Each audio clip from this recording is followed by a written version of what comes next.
सोचो एक रात तुम आसमान की तरफ देखते हो और चांद इतना खूबसूरत लग रहा होता है कि तुम बस उसे देखते ही रह जाते हो, और अचानक एक पल में वो चांद आसमान से गायब हो जाता है, बिल्कुल बिना आवाज, बिना वार्निंग, बिना लाइट, जैसे किसी ने यूनिवर्स से उसको इरेज कर दिया हो। कुछ दिन पहले ही हमने देखा था कि अगर सन नियॉन ब्लू बन जाए तो दुनिया किस हद तक हिल सकती है, लेकिन आज की कहानी उससे भी ज्यादा इम्पॉसिबल और टेरिफाइंग है।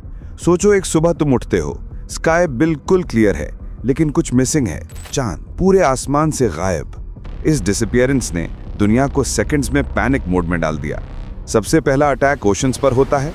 टाइड्स कोलैप्स होने लगते हैं, बीचेस सूखी दिखने लगती हैं और रात को giant unpredictable waves coastal cities को तोड़ना शुरू कर देती हैं। मुंबई, चेन्नई, मायामी, टोक्यो सब कंफ्यूजन में डूब जाते हैं।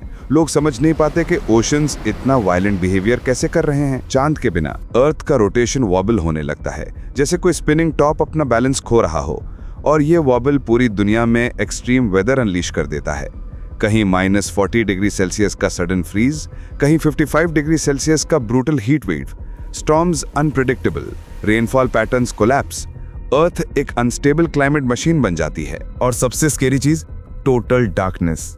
चांद के बिना रात का अंधेरा अननेचुरल हो जाता है। Street lights fail, forests black holes की तरह दिखते हैं। नॉकटर्नल एनिमल्स कंफ्यूज्ड होकर दिन में घूमने लगते हैं। बर्ड्स अपना डायरेक्शन खो देते हैं। माइग्रेटरी स्पीशीज कोलैप्स हो जाते हैं। इंसेक्ट्स 40-50% तक मर जाते हैं, और बिना इंसेक्ट्स के क्रॉप्स फेल होने लगती हैं। एग्रीकल्चर ब्रेकडाउन का शिकार हो जाता है।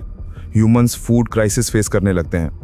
ऊपर से अर्थ का एक्सिस टिल्ट अनस्टेबल हो जाता है। सीजन्स वियर्ड बन जाते हैं। समर्स एंड नहीं होते, विंटर्स रुकते नहीं। हॉस्पिटल्स फुल, गवर्नमेंट्स ब्रेकडाउन के एज पर, और सैटेलाइट्स ऑर्बिट लूज करते करते क्रैश होने लगते हैं। GPS fail, internet cut, communication collapse, humanity almost blind हो जाती है। साइंटिस्ट डेस्परेटली चांद को लोकेट करने की कोशिश करते हैं, लेकिन टेलीस्कोप्स एक परफेक्ट ब्लैक वॉइड ही दिखाते रहते हैं। कुछ एक्सपर्ट्स कहते हैं कि चांद किसी कॉस्मिक फिनोमिनन में डिसॉल्व हो गया। कुछ कहते हैं कि कोई इनविजिबल डार्क ऑब्जेक्ट ने उसको एब्जॉर्ब कर लिया, लेकिन ट्रुथ जीरो। और फिर और भी हॉरिफाइंग विजुअल शुरू होते हैं। वायलेंट ऑरोराज जो आसमान में रेड, पर्पल और ग्रीन के जायंट कर्टन्स बना देते हैं, जिसको लोग एलियन सिग्नल समझने लगते हैं। बट साइंटिस्ट कहते हैं कि अर्थ का मैग्नेटिक फील्ड अनस्टेबल हो रहा है। रात की डार्कनेस ह्यूमंस की मेंटल स्टेट को ब्रेक करने लगती है। Sleep cycle destroy, depression spike, panic बढ़ता जाता है। लोग रात को बच्चों को आसमान में चांद ढूंढते हुए देखते हैं, लेकिन उन्हें सिर्फ एक एंडलेस ब्लैक स्काई मिलता है। ये मोमेंट ह्यूमैनिटी को रियलाइज कराता है कि हम यूनिवर्स के एक छोटे से ऑब्जेक्ट मून पर कितने डिपेंडेंट थे, और ओशंस और भी वाइल्ड हो जाते हैं।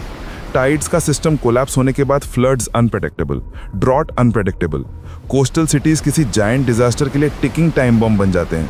World wide climate scientist emergency declare कर देते हैं। बोलते हैं कि अगर चांद वापस नहीं आया तो अर्थ नेक्स्ट फ्यू डेकेड्स में इरिवर्सिबल कोलैप्स में जा सकती है। स्पेस एजेंसीज प्राइवेट मिशंस भेजने की प्लानिंग करती हैं, लेकिन स्पेस में सिर्फ साइलेंस मिलती है। No debris, no trail, no signature, बस चांद जैसे कभी था ही नहीं। और ये साइलेंस ह्यूमैनिटी को यूनिवर्स का सबसे बड़ा लेसन सिखाती है कि हम कितने टाइनी और फ्रेजाइल हैं। अगर चांद वापस नहीं आया तो अर्थ एक स्लो कॉस्मिक एक्सटिंक्शन के पाथ पर चल पड़ी है। अगर तुम ऐसे ही mind bending what if scenario सीखना चाहते हो, जैसे हमने ब्लू सन में देखा और आज मून डिसअपीयरेंस में देख रहे हैं, तो इस चैनल को सब्सक्राइब करना मत भूलना, क्योंकि यहाँ हम हर वीक ऐसे कॉस्मिक रियलिटीज एक्सप्लोर करते हैं जो तुम्हें डराएंगी भी, हैरान भी करेंगी, और शायद यूनिवर्स को एक नए एंगल से देखने का मौका भी देंगे।